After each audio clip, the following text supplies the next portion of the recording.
Trump told reporters that he believed unfavorable job numbers released by the Bureau of Labor Statistics today were phony, and accused the agency of a history of fudging numbers to boost his political opponents. "I believe the numbers were phony, just like they were before the election, and there were other times. So you know what I did? I fired her, and you know what? I did the right thing," Trump said. The comments referred to his firing of BLS Commissioner Erica McIntyre earlier today. Trump defends firing labor statistics chief, confirms movement of 2 nuclear subs. The Corporation for Public Broadcasting announced today that it will begin shutting down, weeks after Congress canceled previously approved funding for the nation's steward of public media access. The CPB said in a statement that it will begin an orderly wind-down of its operations. After nearly 60 years with the support of the federal government, it said that most staff positions will conclude with the close of the fiscal year on September 30th.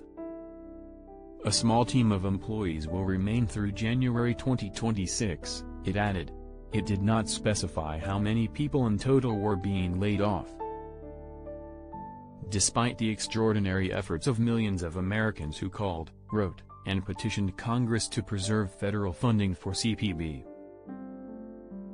we now face the difficult reality of closing our operations, the corporation's president and CEO, Patricia Harrison, said in a statement.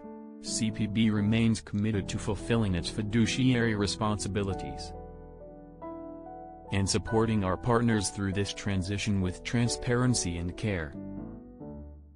Republicans are betting that they can defend their slim congressional majorities in next year's midterm elections, and the party's biggest donors are putting their chips on the table, too.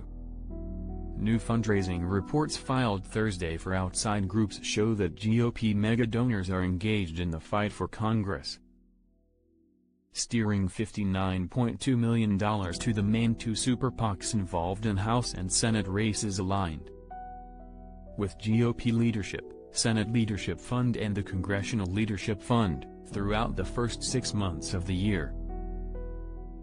The 2 major super PACs align with Democratic congressional leadership. Senate Majority PAC and House Majority PAC raised $38.6 million combined. The GOP groups had $62 million left in their accounts as of June 30th, while the Democratic groups had $35.8 million. And neither those figures nor the totals raised include all of the group's nonprofit arms, which can also raise unlimited funds but do not have to disclose their donors.